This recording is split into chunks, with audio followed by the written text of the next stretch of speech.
हाम्रो पार्टी सभापतिले कुनै पनि पासपोर्ट दुरुपयोग गर्नुभएको छैन र यो हामी प्रमाणित गर्नेछौँ। चुनावमा गठबन्धन हुनु हुँदैन भन्ने हाम्रो मूलभूत मान्यता हो।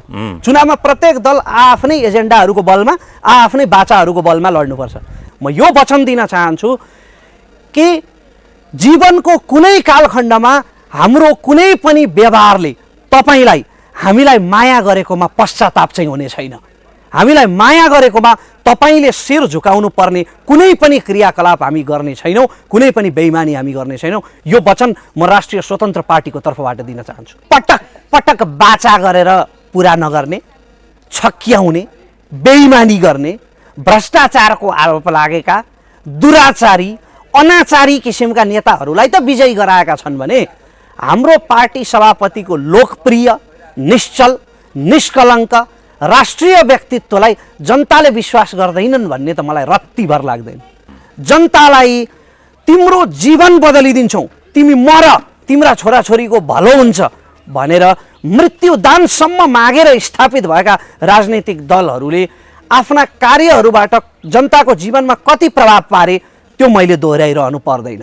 हामीसँग घगडान एजेन्डाहरू छन् भन्ने राजनैतिक दलहरू, महान तथा गौरवशाली इतिहास छ हाम्रो भनेर धक्कु लगाउनेहरूले आफ्ना एजेन्डा र त्यो ऐतिहासिक गौरवको कति रक्षा गरे हामीले देखेका छौँ। रवि लामिछाने बिना तपाईँहरूको पार्टीको भविष्य छ? आज केपी ओली बिना एमालेको भविष्य छैन भन्नेहरू पनि त छन् नि। छन्। शेरबहादुर देउवा नभए काङ्ग्रेसको भविष्य, खैर काङ्ग्रेसमा त नेताहरू छन्। प्रचण्ड नभए प्रचण्ड पछिको अनुहार को देख्नुहुन्छ माओवादीमा? प्रचण्ड बिनाको माओवादीको भविष्य के हुने भन्नेहरू पनि त छन्। इतिहासको कुनै कालखण्डमा मदन भण्डारी नभए एमालेको अस्तित्व समाप्त हुन्छ भनेका होइनन् नेपाली काङ्ग्रेसका नेताहरूले। तर मदन भण्डारीको दुःखद निधन पछि पनि त पार्टी त त्यतिखेर सम्हालियो नि। राष्ट्रिय स्वतन्त्र पार्टीमा हो, हिजो हाम्रो पार्टी सभापतिले एउटा इनिसिएसन लिनुभएकै हो, पहल गर्नुभएकै हो। हाम्रा पार्टी सभापतिले गरेको सत्कर्मको ब्याज स्वरूप राष्ट्रिय स्वतन्त्र पार्टीको स्थापना भएकै हो। तर यसमा उहाँको सत्कर्मको ब्याजसँगै यो पार्टीमा जोडिएका तमाम सचेत युवाहरूको परिवर्तनको हुटहुटी छ। देश यिनै राजनैतिक दलहरूबाट फेरिँदैन। समाजलाई नयाँ दिशा दिनको लागि यी आउटडेटेड आत्माहरूबाट, यी एक्सपायर नेताहरूबाट सम्भव छैन। नयाँ जोस र नयाँ सोच भएको नेतृत्व आउनुपर्छ भन्ने आम युवाहरूको चाहनालाई, त्यो हुटहुटीलाई समेटेर राष्ट्रिय स्वतन्त्र पार्टी बनेको हुनाले आज यहाँ 101 नेताहरू छन्। पार्टी जस्तोसुकै कालखण्डमा पनि सम्हालिन्छ। सीमित उद्योगी व्यापारीहरूको हातमा देशको अर्थतन्त्र परेको छ। एउटा क्यान्सर रोग लाग्यो भने अथवा किडनीको रोग लाग्यो भने हामीसँग दुईटा मात्रै विकल्प छ, तपाईँ र म जस्ता मध्यमवर्गीय मान्छेसँग। कि चुपचाप मृत्यु स्वीकार्ने, कि म बाँच्न चाहन्छु भनेर सामाजिक सञ्जालमा दयाको याचना गर्ने। यो अवस्थाबाट यदि हामी माथि उठ्न चाहन्छौँ भने हामीले धिक्कार्न र सराप्न छोडेर व्यथिति विरुद्ध होमिनुपर्छ। राष्ट्रिय स्वतन्त्र पार्टीको परिकल्पना हुँदै गर्दा म पार्टी सभापतिसँगै थिएँ। खैर म केही समय पछि आएँ पार्टीमा, तर पार्टीको परिकल्पना हुँदै गर्दाखेरि हामीले घनीभूत छलफल गरेका थियौँ। दुईटा विकल्पहरू थिए। एउटा, कि चाहिँ तपाईँले देश र समाजलाई यही हालतमा छोडिदिने र व्यथितिहरूको रमिता हेर्ने, चोक फोहोर भयो भनेर सरापिरहने, कि चोक बढार्ने जाँगर जुटाउने, व्यथिति विरुद्ध लड्ने।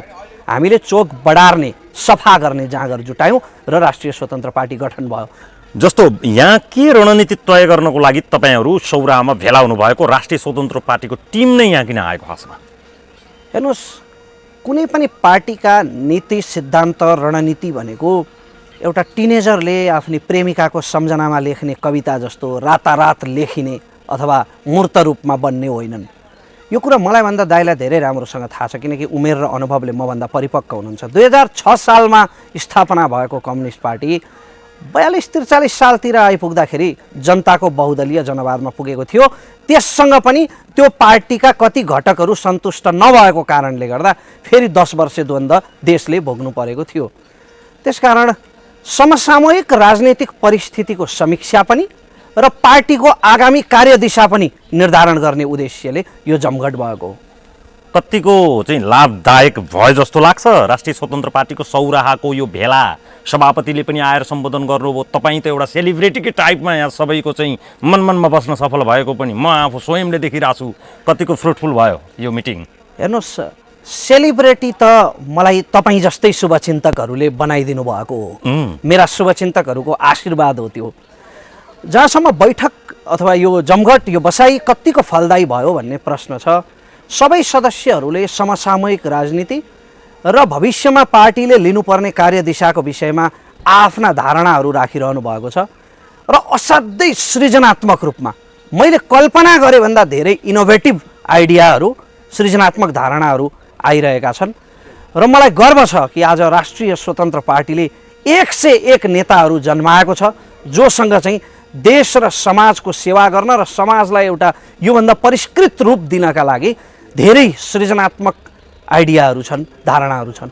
जस्तो रमेशजी, यो राष्ट्रिय स्वतन्त्र पार्टीको क्रेज जुन स्थापनाको टाइममा जे जसरी देखियो त्यही हिसाबको बरकरार छ अथवा चाहिँ अझ वृद्धि भइराखेको छ? के छ क्रेजको अवस्था? मेरो विचारमा पार्टी स्थापना हुँदा घन्टीको जुन क्रेज थियो त्यो क्रेज चुनावको नतिजापछि तीव्र गतिमा वृद्धि भएर गएको छ। जनतामा झन् धेरै आशा पलाएको छ, झन् धेरै विश्वास र जिम्मेवारी चाहिँ जनताले हामीलाई दिनुभएको छ। देश विदेशबाट आम नेपाली दाजुभाइ दिदीबहिनीहरूले आफ्ना सपनाहरू हामीलाई सुम्पिने क्रम, हाम्रो पार्टीमा यत्र तत्र सर्वत्रबाट देशको भलो चाहने नेपाली जनजनका मनहरू जोडिने क्रम तीव्र गतिमा बढ्दैछ। तपाईँहरूको पार्टीको राष्ट्रिय एजेन्डा के हो? एजेन्डै छैन तपाईँको पार्टीको, यो चाहिँ आफै भुलभुलैयामा परिराखेका छ होइन? मान्छेहरू त्यसै नबुझिकन लागेका छन् भनेर पनि भन्छन् मान्छेहरूले है, एजेन्डाविहीन पार्टी हो। पहिलो कुरा हामीसँग घगडान एजेन्डाहरू छन् भन्ने राजनीतिक दलहरू, महान तथा गौरवशाली इतिहास छ हाम्रो भनेर धक्कु लगाउनेहरूले आफ्ना एजेन्डा र त्यो ऐतिहासिक गौरवको कति रक्षा गरे हामीले देखेका छौँ।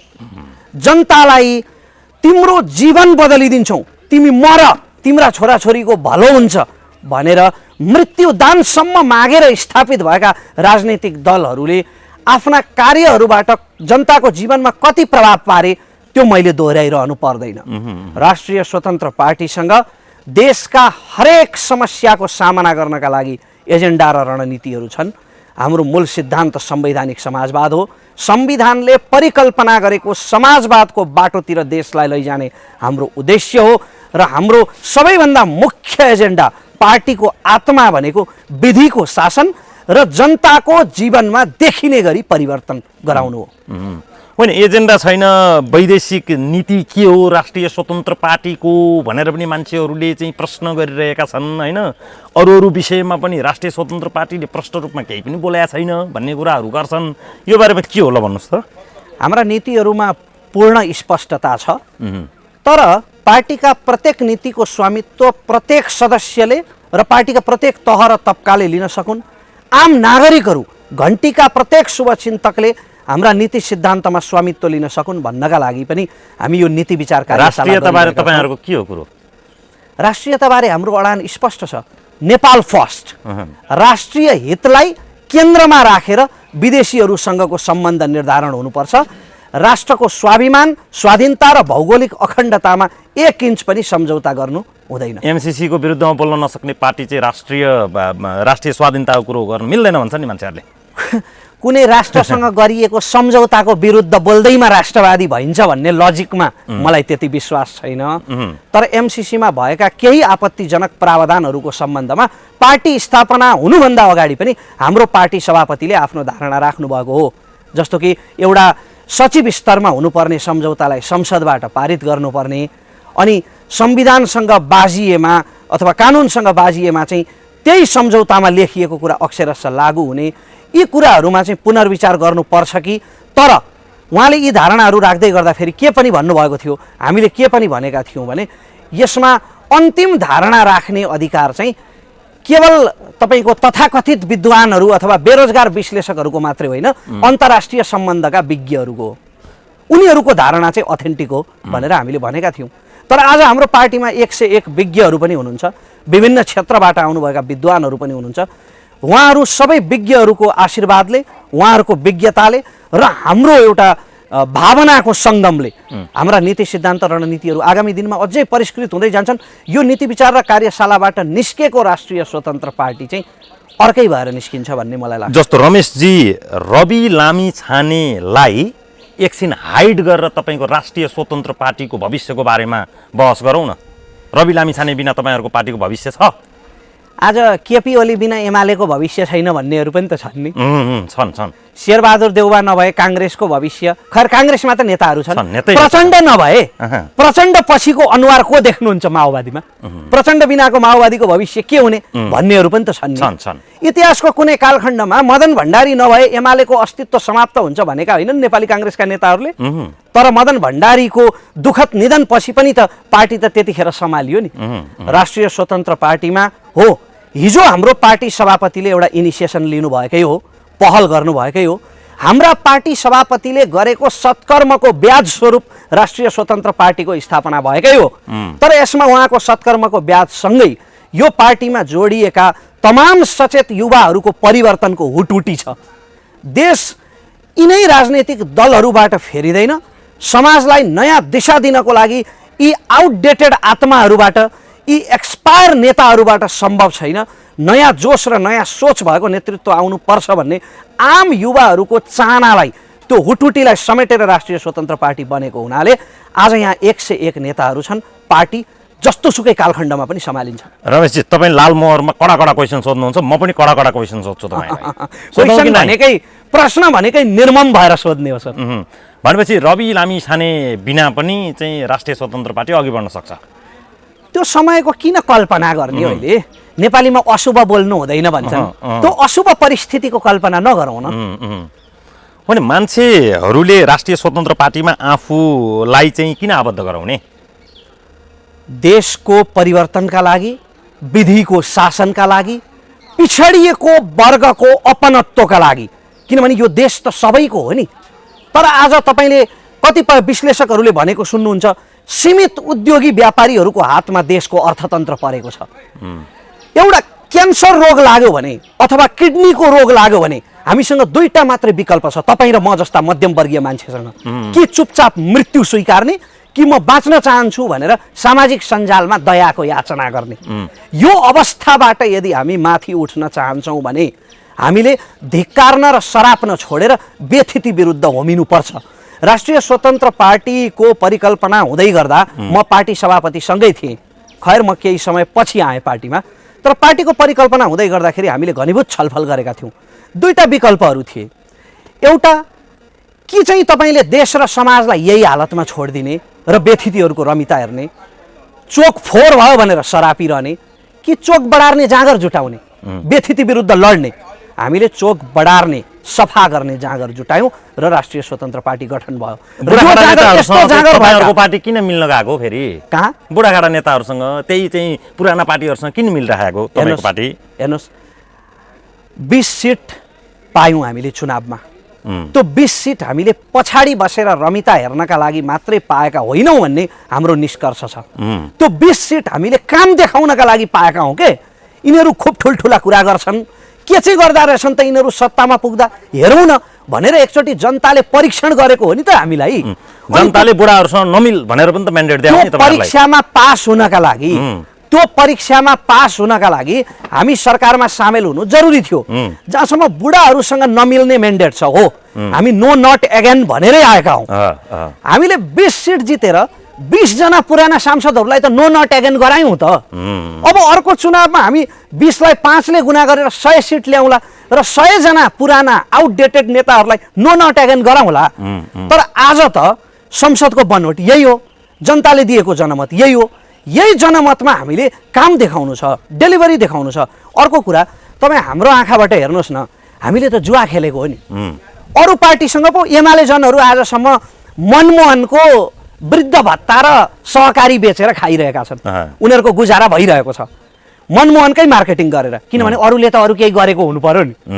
काङ्ग्रेस जनहरू आजसम्म बिपी कोइरालाका वाक्य बेचिरहेका छन्, देउबाको त बेच्नु पर्यो नि। उनीहरूसँग त्यो ऐतिहासिक लिगेसी छ। तर हामीले अर्को चुनावमा जनतालाई देखाउने के त? हामीले गरेका काम देखाउने हो, हामीले दिएको डेलिभरी देखाउने हो। त्यो डेलिभरी देखाउन हामी सरकारमा जानु आवश्यक थियो र संसदको बनोट यही हो। अब अन्तरिक्षबाट खोजेर ल्याउने कुरा त भएन, जनताले दिएको जनादेश त यही हो। अब फेरि चाहिँ जाने कि नजाने सभापतिज्यूलाई सरकारमा आउनुहोस्, आजै आउनुहोस्, भोलि आउनुहोस्, पर्सि आउनुहोस् भन्यो भने छन् त प्रचण्डजीले, शेरबहादुरजीले सबैले भनेका छन्। हेर्नुहोस्, प्रयत्न भइरहेकै छ। हामीले सरकार किन छोड्यौँ भने त्यसका दुईवटा कारण थिए। एउटा, हामीसँग तत्कालीन प्रधानमन्त्री पुष्पकमल दाहाल प्रचण्डले गरेको सहमति पालना गर्नु भएन, तर हामीले गठबन्धनको धर्म निभायौँ। हामी कसैलाई उठाउन र खसाल्नका लागि होइन, नेपाली राजनीतिमा एउटा संस्कार बसाल्नका लागि आएका हौँ भनेर हामीले सहमतिको संस्कार बसाल्ने प्रयत्न गऱ्यौँ। आज पनि हामी प्रधानमन्त्री पुष्पकमल दाहाल प्रचण्डसँग किन उभिरहेका छौँ भने सत्ता गठबन्धन गरिरहँदा न्यूनतम साझा कार्यक्रममा हामीले पनि हस्ताक्षर गरेका हौँ नि त उहाँसँग। त्यो धर्म निभाइरहेका छौँ हामी। जहिले पनि अहिले किन चाहिँ प्रचण्डसँग उभिएको भनेर हामीलाई धेरै प्रश्न आउँछ के दाइ। कुनै पनि प्रजातान्त्रिक देशमा गठबन्धन भनेको कसको नेतृत्वमा हुन्छ? जता सत्ता उतै रासोपा भन्नु त्यस्तो होइन। म लेट मी एक्सप्लेन। तपाईँ भन्नुहोस् न त, म तपाईँलाई प्रति प्रश्न गरेँ। प्रजातान्त्रिक देशमा गठबन्धन कसको नेतृत्वमा हुन्छ? प्रधानमन्त्रीको नेतृत्वमा हुने होइन। गठबन्धनको मुख्य शक्ति त्यही हो, मुख्य पार्टी त्यही हो जसको प्रधानमन्त्री छ। यो गठबन्धनको मुख्य शक्ति माओवादी हो। एमाले लगायतका अन्य दल साझेदार हुन्, हामी साझेदार हौँ भनेपछि हामी कहाँ जता सत्ता उतै रासोपा? हाम्रा त मन्त्री छैनन्, हामी त सरकारमा छैनौँ, तर समर्थन चाहिँ गरिरहेका छौँ किनभने गठबन्धनको धर्म निभाएर गठबन्धनको मुख्य शक्तिसँग उभिरहेका छौँ। स्वाद रासोपाले चाखिसक्यो, मिठो हुँदो रहेछ, अझै खान खोजिरहेको छ भन्छन् नि मान्छे। त्यसो हुने भए त हामी हाम्रा मन्त्रीहरू किन फिर्ता बोलाउँथ्यौँ र? हुँदा खाँदाका 3टा मन्त्रालय त खाइरहेकै थियौँ त हामीले। त्यो हिसाबले त हामी दुईटा कारणले आयौँ। एउटा, हामीसँग गरिएको सहमति पालना भएन, खास गरी गृह मन्त्रालयको सम्बन्धमा, र अर्को यो सत्ता समीकरण भत्किने भविष्य हामीले पहिले देखिसकेका थियौँ। हाम्रा पार्टी सभापति उच्चस्तरीय राजनीतिक संयन्त्रमा रहँदै गर्दा नै उहाँलाई र उहाँ मार्फत हामीलाई के थाहा थियो भने यो सत्ता समीकरण अब भत्किँदैछ। किन भत्किँदैछ? पदको लोभमा भत्किँदैछ। किन भत्किँदैछ? दुई नेताहरूको अहङ्कार जुधेका कारणले भत्किँदैछ।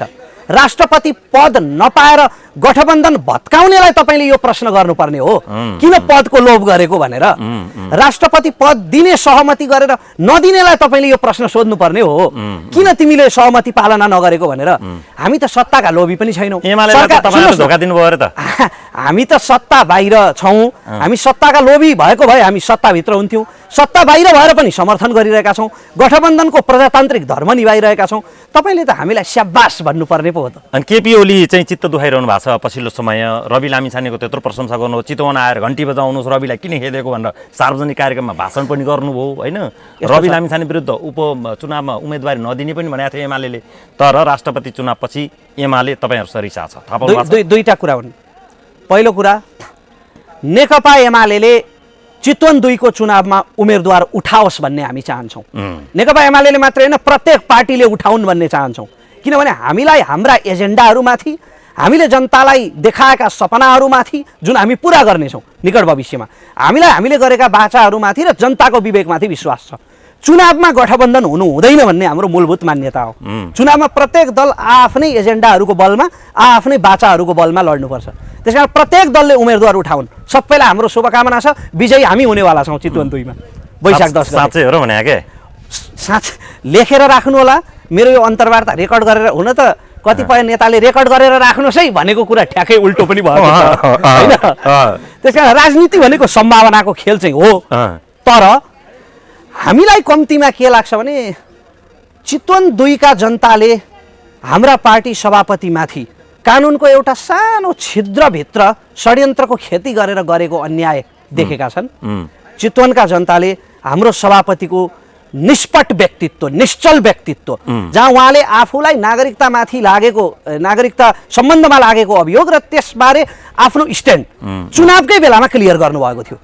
कुनै नेताले, यो देशको इतिहासमा पहिलो पटक कुनै नेताले आफूलाई लागेको आरोप र त्यो आरोपमा रहेका सबै पक्षहरू क्लियर गरेको थियो चुनावमा। त्यो पनि चितवनका जनताले देखेका छन्। हामीलाई चितवनवासीको न्यायप्रियता र विवेकमाथि विश्वास छ। जहाँसम्म तपाईँको अघि एमाले रिसायो भन्ने प्रश्न छ, हामी कसैलाई खुसी पार्नका लागि, फकाउनका लागि अथवा फुल्याउनका लागि राजनीतिमा आएका होइनौँ। हामी कसैको जरा उधिन्नका लागि, कसैप्रति पूर्वाग्रह राखेर कसैलाई खसाल्नका लागि पनि राजनीतिमा आएका होइनौँ। हामी देश परिवर्तनका लागि र जनताले प्रत्येक आन्दोलनमा प्रत्येक युद्धमा नेपाली जनताले देखेको जीवन स्तर परिवर्तनको सपना पुरा गर्नका लागि राजनीतिमा छौँ। त्यसकारण सम्बन्धमा उतार चढाव आउन सक्छ कहिलेकाहीँ। चितवन 2 को चुनावमा चाहिँ सहज जित निकाल्नुहुन्छ उसो भए रविजीले? हामी ढुक्क छौँ। जनताले चाहिँ अघिल्लो पटक पनि मत दियो, यो घाममा फेरि लाइन बस्नु परेछ, को उम्मेदवार? रवि लामिछाने उम्मेदवार, फेरि किन मत हाल्ने होला भनेर टाउको कनाउनु पर्ने अवस्था हुँदैन? अधिकांश ठाउँमा नेपाली जनताले पटक पटक बाचा गरेर पुरा नगर्ने, छक्क्याउने, बेइमानी गर्ने, भ्रष्टाचारको आरोप लागेका, दुराचारी, अनाचारी किसिमका नेताहरूलाई त विजयी गराएका छन् भने हाम्रो पार्टी सभापतिको लोकप्रिय, निश्चल, निष्कलङ्क राष्ट्रिय व्यक्तित्वलाई जनताले विश्वास गर्दैनन् भन्ने त मलाई रत्तिभर लाग्दैन। भने कुनै प्रश्न नगरिकन चाहिँ उहाँहरू मत हाल्नुहुन्छ ब्यालेट बक्समा? होइन, उहाँहरूले खुलेर प्रश्न गर्न सक्नुहुन्छ। जब हामी चुनावी सभाहरू गर्छौँ, हाम्रा चुनावी सभाहरू केवल भाषणका लागि मात्रै हुँदैनन्।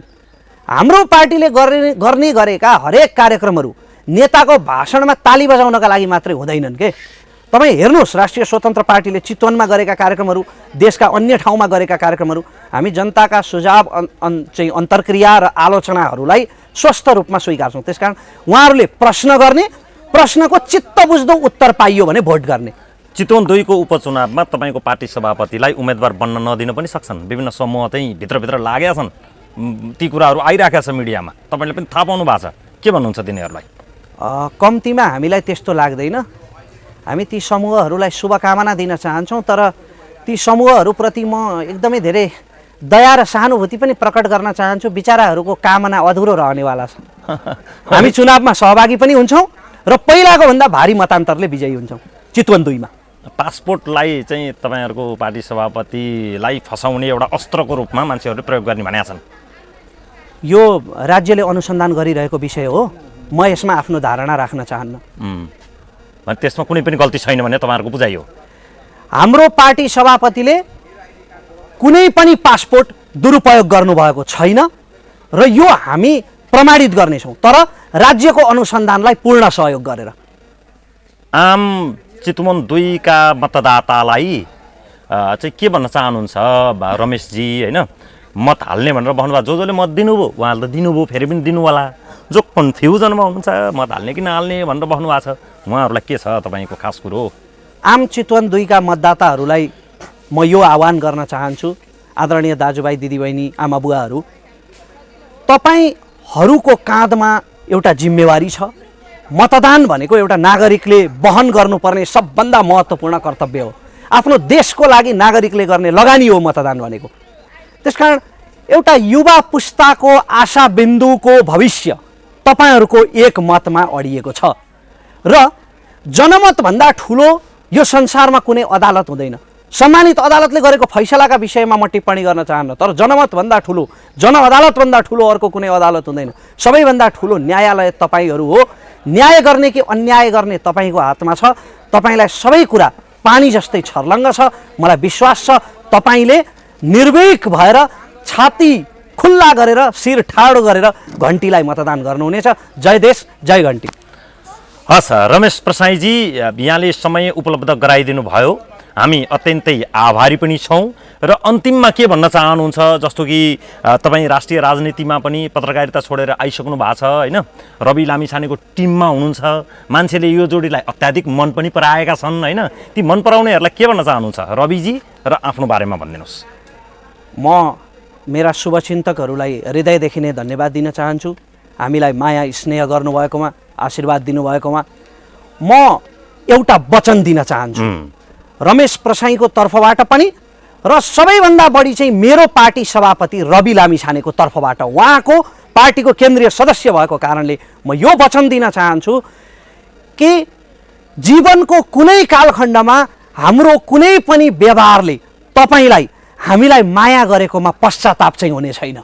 हामीलाई माया गरेकोमा तपाईँले शिर झुकाउनु पर्ने कुनै पनि क्रियाकलाप हामी गर्ने छैनौँ, कुनै पनि बेइमानी हामी गर्ने छैनौँ। यो वचन म राष्ट्रिय स्वतन्त्र पार्टीको तर्फबाट दिन चाहन्छु। हस् रमेशजी, धेरै धेरै धन्यवाद छ। तपाईँले जिन्दगीमा बनाएका सम्पूर्ण योजनाहरू सफलता उन्मुख हुन्, त्यो समाचार हामीले ठ्याक्कै सुन्न पाइयोस्। आभारी पनि छु। समयको लागि धेरै धेरै धन्यवाद छ। धन्यवाद दाइ, यो अवसर दिनुभयो, हाम्रो कार्यक्रमलाई आफ्नो मिडिया मार्फत कभर गर्न तपाईँ आउनुभयो र लाखौँ लाख दर्शकहरूमा हाम्रो सन्देश पुर्याइरहनु भएको छ। धेरै धेरै धन्यवाद।